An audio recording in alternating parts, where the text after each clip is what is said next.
Welcome to the deep dive. We're here to plunge into some really interesting source material and pull out the key insights for you. That's the plan. So today's target is, well, it's fascinating. It's a company called Crystals by Rob. Right. Now, just hearing that, you might think, okay, standard online shop, selling some crystals, maybe some incense. Pretty straightforward. You think so. Mm. But when you dig in, the sources show a business model that's, well, it's a real paradox. How so? You've got this like infrastructure built for serious global commerce. But what they're selling, it's these incredibly specialized, sometimes pretty esoteric, and deeply personal services. Okay, yeah, that's definitely more than just selling rocks. Absolutely. And their core philosophy, that really caught our eye. Their mission statement isn't just about sales. They explicitly talk about being a sanctuary, a community, a whole educational platform. A sanctuary. Yeah. The central idea isn't just that crystals look nice. They frame them as powerful, almost universal tools for self-discovery, for healing, connecting with, universal energies. Okay. So our mission for this deep dive then is to navigate this blend. It's retail, it's education, maybe even a touch of, well, spirituality or religion perhaps. You should say that. We need to get past just the price of a polished stone and really understand the surprisingly high level of specialization in the healing they offer, Mm. and then somehow connect that back to the surprisingly robust global logistics system they seem to have built. Exactly. It's this duality, modern spiritual commerce in action. Mm. Offerings that seem to need deep esoteric insight Right. delivered through a super sophisticated global digital marketplace. And to really get the depth of it, we kind of have to start with those services that go way beyond typical retail. Okay, let's unpack that menu then. Because moving past the crystals themselves, the range of their energy healing sessions is kind of astonishing. It really is. This isn't just like generic Reiki sessions you see everywhere. They're offering things, attunements that are hyper-specific, almost using like scientific-sounding terms within that spiritual context. Yeah, the specificity is where it gets really interesting. They introduce ideas of lineage frequency. I mean, look at something like the Arcturian Reiki attunement 420D frequency certification. Okay, yeah, that's a mouthful. Arcturian. What does that even imply here? Well, in this context, Arcturian points to a specific lineage, supposedly a high vibrational one, connected to the star system Arcturus. It suggests a particular cosmic source for the energy. A cosmic source. Got it. And then you add 420D frequency certification. That sounds very technical. Exactly. That 420D frequency part suggests a specific vibrational level, like a precise tuning within this practice. It's not just general energy work. It implies highly defined training and application, a real dedication to nuance. Nuance, right.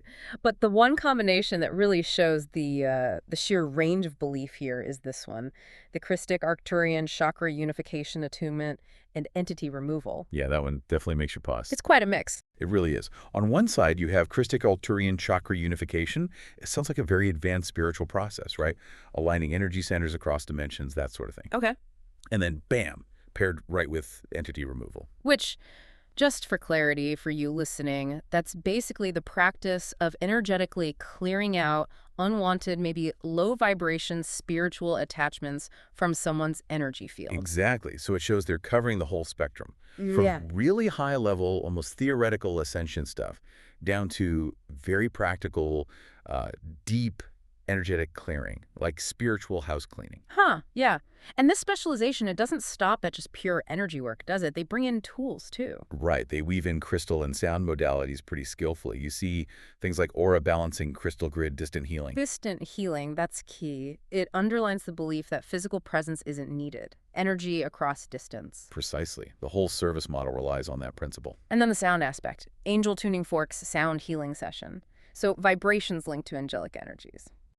But you also see the, let's say, more whimsical side, too. Amidst all the technical sounding attunements, you get crystal fairy healing. Yeah, you can't deny that's memorable. It really shows the breadth of their spiritual umbrella, doesn't it? It absolutely does. And importantly, for anyone listening who might want to learn this stuff themselves, they fold in the educational side right here. Ah, like the course. Yeah, the Crystal Healing Mastery, a step-by-step beginner's course for crystal workers. It fits the model perfectly. They're not just selling things, they're selling an entire methodology, a way of working with this energy. Okay, that makes sense. That teaching component seems vital. So they embed all this knowledge in the services.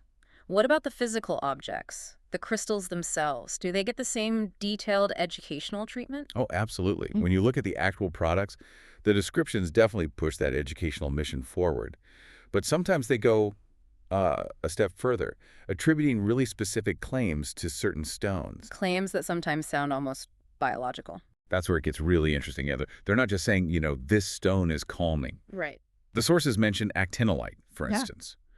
And the claim is that it strengthens the immune system and specifically stimulates kidney, liver, and spleen function. Whoa, okay. Kidney, liver, spleen. That's very precise. That's moving way beyond just general wellness vibes. It is. It's a very direct physiological claim linked to a mineral.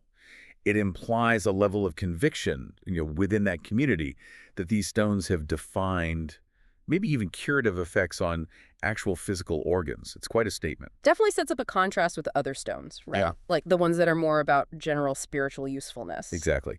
You have actinolite with these pinpoint claims versus something like agate, which is described more broadly, grounding, stabilizing, balancing. Yeah. Foundational stuff. Or selenite, everyone knows that Yeah. one for purification, cleansing. Or geodes being valued for grounding energy. Yeah. Those are more, let's say, standard metaphysical properties. Mm-hmm. But we also need to talk about shape. Because the site teaches that the physical form of the crystal is actually part of its energy properties. It's not just the material, it's the architecture. So how you cut the stone changes how it works, essentially. That's the idea. Towers, or crystal points, are seen as focusing or directing energy, maybe sending it upwards or outwards. Makes sense visually. While spheres, because they have no edges or points, are thought to have different properties. Maybe they radiate energy more evenly, filling a space. Okay. And then there are shapes that are purely symbolic, I guess, like the moons. Right. Those are explicitly linked to archetypes. The moon shape represents the archetype of the divine feminine, according to the site. So before you even buy, they want you to understand the form's symbolic and energetic meaning. It all comes back to teaching then, context and instruction. Exactly. Which leads us neatly into the whole educational platform side of things. If the product descriptions are basically mini lessons. Then it makes sense the whole site functions like a kind of spiritual resource center or library. Precisely. And the amount of content on their blog and info pages is pretty vast. It really backs up that claim. They cover the basics, sure, but they quickly branch out into some very specialized areas. Yeah, I noticed the breadth. Obviously, lots on the metaphysical healing properties of stones. That's foundational. Of course. But then they get into really practical, hands-on stuff. How to actually integrate the crystals into your life. Like what? Like specific guides on creating intention bowls, or detailed instructions for crystal programming and cleansing. So it's not just buy this rock. It's here's how to activate it, maintain it, use it in your practice. Exactly. And then they dive into some, well, potentially more niche spiritual paths, too. There's an extensive series on crystal witchcraft, for example. Really? Yeah, alongside resources on rituals, general spiritual practices, plus historical context, the history of crystals, even the geological properties of crystals, trying to ground the spiritual in the scientifically observable world, too. So it's quite comprehensive, covering all the angles. Very much so. They even bring in related disciplines like hand mudras, symbolic hand gestures, and even incense making with recipes. It's like a whole integrated library, all designed to support the customer's practice, built around this core e-commerce engine. Okay. So we have these super specialized energy services. Right. We have very precise claims about physical objects and this huge educational resource library. Right. Now, the bit that seems like the biggest disconnect, or maybe the most impressive part, how do they actually manage the logistics of selling, say, a crystal fairy healing session or that piece of actinolite with the kidney claims? To someone in like Cambodia. Exactly. Someone on the complete opposite side of the world. How does that work? Well, this is where that paradox really hits you. We shift from the, ethereal and deeply personal, Like entity removal. to the cold, hard reality of global commerce and supply chains. And the sources suggest a business infrastructure that's built for maximum global reach. It's kind of stunning, actually. How so? What indicates that? The checkout and region list. It appears incredibly exhaustive. It signals this massive ambition to operate internationally, which requires a huge investment on the back end. We're talking about potentially supporting currencies like the AFN for Afghanistan, Afghanistan, well. KHR for Cambodia, DKK for Denmark, KKS for Kenya. Yeah. The list seems to go on, potentially covering hundreds of countries and currencies. Just setting up the banking, the compliance, the payment gateways for a list like that, that's a logistical nightmare for any retailer, let alone one selling niche spiritual services. Absolutely. Managing currency fluctuations, different regulations, especially in maybe higher friction markets, it takes way more effort than just sticking a US dollar price on everything. So it points to a really deliberate, highly sophisticated global strategy. They're prioritizing access, it seems, across almost every border. It certainly looks that way. Yeah. And it's backed up by all the usual signs of a formal, credible business. Right, it's not just some random website. They have links to awards, certificates, a proper privacy policy, terms and conditions. All the official stuff, plus, the social media links, Instagram, TikTok, YouTube, Tumblr. It's the modern business framework wrapped around these, well, sometimes ancient-seeming practices. And the payment methods support that global reach, too, right? Totally. Yeah. They seem to accept pretty much everything. Yeah. Apple Pay, Google Pay, Amex, PayPal, Visa, MasterCard, the works. They're removing every possible barrier for someone, wherever they are, to click buy. So, okay, let's try and synthesize this. What's Yeah. the big takeaway here? It seems to be this incredible duality. Yeah, that's the word. You've got a business that has somehow managed to merge the ancient, the really esoteric, the super specific, like Arcturian attunements or entity removal, with the hyper-modern, complex machinery of global digital commerce. A logistics system ready for transactions from almost anywhere, selling spiritual services and minerals with very specific energetic claims. Yes. That convergence is really the defining thing here. They've taken these practices with deep roots, crystals, Reiki, mudras, these cosmic lineages, and plugged them straight into the matrix of global finance and logistics. Which you could be anywhere. Pretty much anywhere, yeah. Yeah. And you can get an energetic cleansing session or buy a crystal that claims to help your kidneys and pay for it in one of maybe 200 different currencies.